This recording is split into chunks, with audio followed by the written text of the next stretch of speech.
এখন থেকে আপনারা চাইলে ইউটিউবে শর্ট আপলোড দিতে পারবেন 3 মিনিটে। সেই সুন্দর প্রসেসটি কীভাবে আপনারা সহজেই করতে পারবেন চলুন দেখে নেওয়া যাক। হ্যালো বন্ধুরা, আমরা প্রথমেই চলে যাব ইউটিউবের যে লোগোটা, এখানে আমরা টাচ করব। টাচ করার পর সরাসরি চলে যাব, আমরা দেখেন প্লাস চিহ্নের মধ্যে এখানে ক্লিক করার সাথে সাথে একটু লোডিং হবে। লোডিং হওয়ার পর আমাদের উপরে দেখেন 15 সেকেন্ড লেখা আছে, এখানে আমরা ডাবল টাচ করব।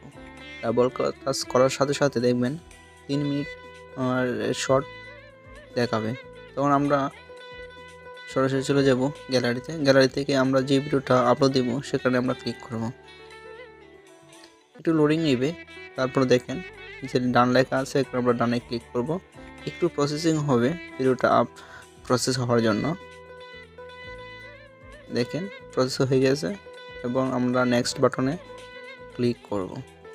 নেক্সট বাটনে ক্লিক করার পর একটু লোডিং নেবে, এরপর দেখাবে এরকম, এবং টাইটেল ক্যাপশন অপশনে আপনারা আপনাদের ভিডিও অনুযায়ী ক্যাপশন লিখতে পারবেন। এরপর আপনারা যত নিয়মে আপলোড শর্ট, এখানে আপনারা ক্লিক করলে আপলোড হয়ে যাবে।